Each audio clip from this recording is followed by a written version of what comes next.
Welcome to Lost Relation Chronicles. It was about a week and a half after our annual 4th of July cookout. Our backyard is spacious, making it the perfect spot for hosting large gatherings, and every year we put on quite a spread for the entire neighborhood.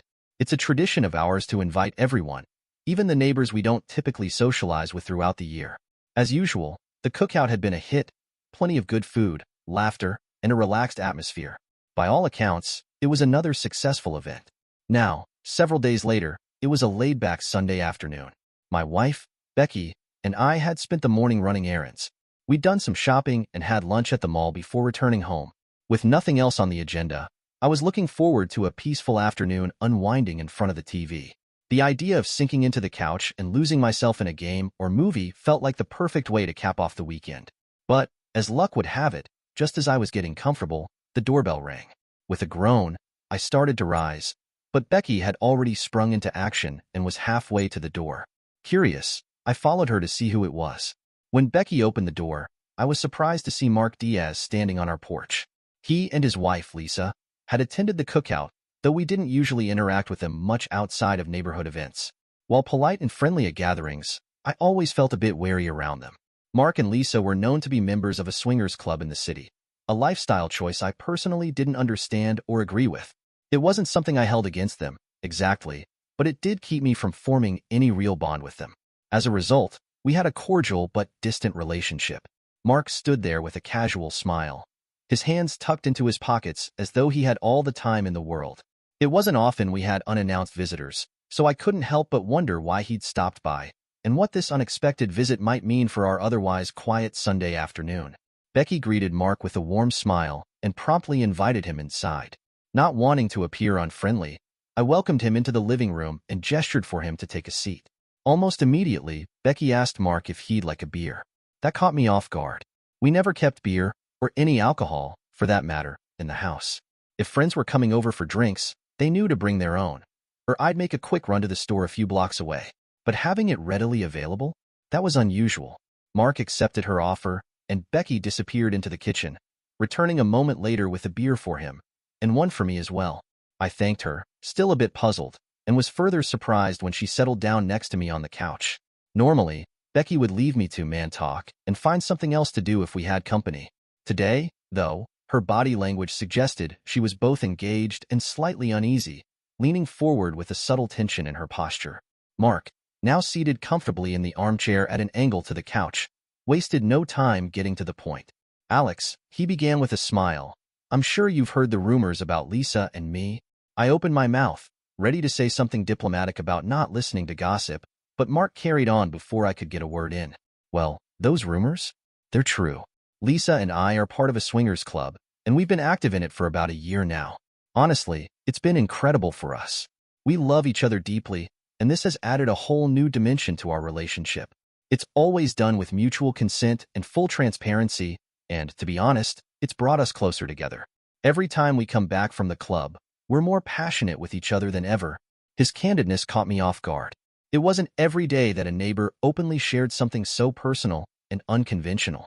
As I processed his words, I couldn't help but glance at Becky, who seemed unusually attentive, her expression thoughtful but unreadable. Clearly, this wasn't going to be the relaxing Sunday I had planned. "Mark," I interrupted, my voice firmer than I intended. I didn't want to hear any more. Frankly, I wasn't interested in the details of his personal life, and I certainly didn't appreciate the language he was using in front of Becky. A hint of irritation crept into my tone. "I really don't care about what you and your wife do. Was there another reason you came over?" Mark raised his hands slightly in a gesture of peace. "Alex, calm down. I can see you're upset, and that's not why I'm here. I'm not trying to make you angry. Then why are you here?" I asked, my patience wearing thin. He hesitated for a moment before answering. "Well, Becky approached us at the cookout and asked us a few questions, that's all." His words hit me like a bolt of lightning. I turned to Becky, completely stunned. She met my gaze, her cheeks flushing slightly as she offered a sheepish smile. Becky and I had been married in our early 30s. Before meeting her, I'd been a confirmed bachelor with no serious plans for settling down. Becky had been engaged once before, but her fiancé had ended the relationship after she discovered she couldn't have children. None of that mattered to me when I met her. I fell head over heels in love. I didn't care about having kids. All I wanted was her. As I struggled to process what Mark had just said, he spoke up again, his tone calm but insistent. Don't look so shocked, Alex. A lot of married couples explore this kind of thing. For Lisa and me, it's been a way to strengthen our bond. I glanced at Becky, still trying to make sense of what was happening. What exactly had she asked Mark and Lisa at the cookout, and why? My quiet Sunday had suddenly turned into something I hadn't been remotely prepared for. I could feel my frustration building with every word Mark said. My patience for this conversation was wearing thin, and I was quickly beginning to like him less and less. Alex, he pressed on, his tone almost patronizing. Don't you want to see Becky happy? I turned to look at Becky, who had remained silent so far. Her expression was hard to read, but I needed clarity.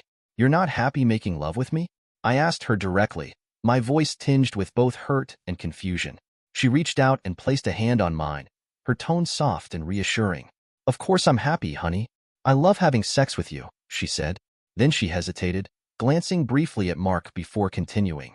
It's just that, well, it might be fun for both of us to try something different. You know, with someone else. Just for a change, that's all. Don't you see? It would only be about sex. It wouldn't mean we don't love each other. And it could even make our marriage stronger. Her words landed like a punch to the gut. Before I could respond, Mark chimed in again, clearly trying to sell the idea. Alex, think of it this way, he said, leaning forward slightly. If Becky loved dancing, and she wanted to try a variety of different dances, but you only knew how to do one of them, wouldn't you want her to enjoy herself by dancing with other partners who could show her the rest? I didn't even hesitate. No, Mark, I wouldn't. I shot back, my voice firm. If Becky wanted to learn new dances, I'd expect her to teach me so we could enjoy doing them together. Mark leaned back, momentarily taken aback by my response. Becky squeezed my hand lightly, but I couldn't tell if it was out of agreement, disappointment, or just an attempt to diffuse the tension. Whatever this conversation was meant to accomplish, I was certain of one thing. I wasn't buying it. Mark could clearly see from my expression that his efforts were getting him nowhere. My anger was evident, and it was obvious I wasn't about to agree to visit a swingers club with my wife. He turned to Becky, who scrunched her face slightly, a look of disappointment crossing her features. Well, Mark said with a shrug, glancing in her direction. We tried. He offered a faint smile and rose from his chair. No hard feelings, old pal, he added, extending his hand toward me. I ignored the gesture, my irritation bubbling over. I'll show you to the door, I said curtly, stepping between him and Becky as I headed to the entryway. As soon as he crossed the threshold, I all but shut the door behind him with a firm swing. I turned back toward the living room, where Becky was still standing, her arms crossed loosely. You didn't have to be so rude, she said, her tone defensive. I asked him to come over and talk to you. How long have you been having these fantasies about sleeping with other guys? I asked, my voice sharp. Then, before she could respond, I quickly added, they are just fantasies, aren't they? You haven't actually done anything, have you? Her eyes widened slightly, and she answered firmly, of course not. I would never do that. You have to know that. She sighed, her tone softening. That's why I asked him to come over. I thought someone with experience could explain it better, that's all. Look, I'm sorry. Just forget the whole thing. I thought it might be something fun for us to explore, but I can see it's not for you. With that, she turned toward the kitchen, tossing a quick parting comment over her shoulder. Go watch your golf or whatever's on TV. I'll start dinner. I stood there for a moment, processing everything that had just happened, the tension still thick in the air as she disappeared into the next room. I didn't just sit back down on the couch and pretend nothing had happened. Instead, I headed upstairs and started packing. By the time Becky realized I wasn't watching TV and came upstairs to check on me, I had nearly finished. A suitcase was already zipped up, and I was closing the garment bag that lay across the bed. When she walked into the bedroom, the look on her face was a mixture of shock and terror. What are you doing? She asked, her voice trembling with panic. I'm making it easy for you to have sex with as many guys as you want, I said coldly, not looking at her as I finished. Her eyes filled with tears almost instantly. Oh, honey, don't do this. Don't be crazy, she pleaded, her voice breaking. I've never cheated on you. Not once, I swear. I love you. I promise I'll never bring up anything like that again. Please, please don't leave. I love you. I finally turned to face her, my heart heavy but my resolve firm. Becky, in 7 years of marriage, I can honestly say I've never even considered being with another woman. Do you know why? Because I took our marriage vows seriously. When I said, I do, I made a commitment to love, honor, and cherish you until death do us part. And I've lived by that commitment every day." Her tears spilled over, but I continued. "How can you honor your husband by reducing the ultimate expression of his love for you to just sex? How can you cherish the intimacy that's meant to be sacred between a husband and wife when you're so willing to share it with strangers? I love you, Becky, with all my heart. I probably always will." Her lip quivered as she tried to form words, but I wasn't done. "But I demand the whole package. It has to be more than just love. It has to include the honor and the cherishing too. And today, I lost that. Or at least, I realized I did." "But honey," she managed between sobs, "I never did anything. I've never been with another man since we got married." "I know that," I replied, my voice softer but still resolute. "And I do appreciate it. I really do. But sometimes, Becky, it's not the act. It's the thought that counts. What you were willing to consider, what you wanted us to entertain, it changes things for me." Her tears fell harder, but I pressed on. "Tomorrow, I'll contact our attorney to start the divorce proceedings. I want you to have half of everything, Becky. I still care about you, and I truly want you to be happy. I hope that one day, you find someone you can give that total commitment to. Because love is great, but without honor and respect, there's no foundation, no hope."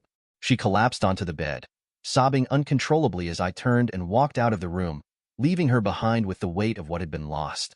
The divorce was far more grueling than either of them had anticipated. Becky, desperate to save the marriage, fought the proceedings at every turn. The court mandated multiple counseling sessions in an attempt to reconcile their differences, but Alex's resolve remained unshaken. Each session was an emotional battlefield, with Becky pleading and promising to change, while Alex quietly, but firmly, stood by his decision. "It's not about hate or anger," he told the counselor one day. "I still love her, but something broke, and I can't pretend it didn't. Living in a marriage without that foundation feels like a lie, and I refuse to live like that." Becky was devastated. Despite her initial efforts to stall the divorce, she eventually had to accept that Alex wasn't coming back. After months of legal battles, tears, and arguments, the divorce was finalized. They divided their assets evenly, as Alex had insisted from the start, and went their separate ways. The split left Becky heartbroken, but Alex found a strange sense of peace. He moved out of the city, leaving behind the life they had built together. He bought a modest farm on the outskirts of a quiet town, where he could start fresh. The farm was small but perfect for him. A few acres, a cozy farmhouse, and plenty of space to be alone with his thoughts. Life on the farm brought Alex a new kind of happiness. He spent his days tending to his garden, fixing up the old house, and taking long walks in the surrounding woods. The simplicity of his new life was a balm for his soul.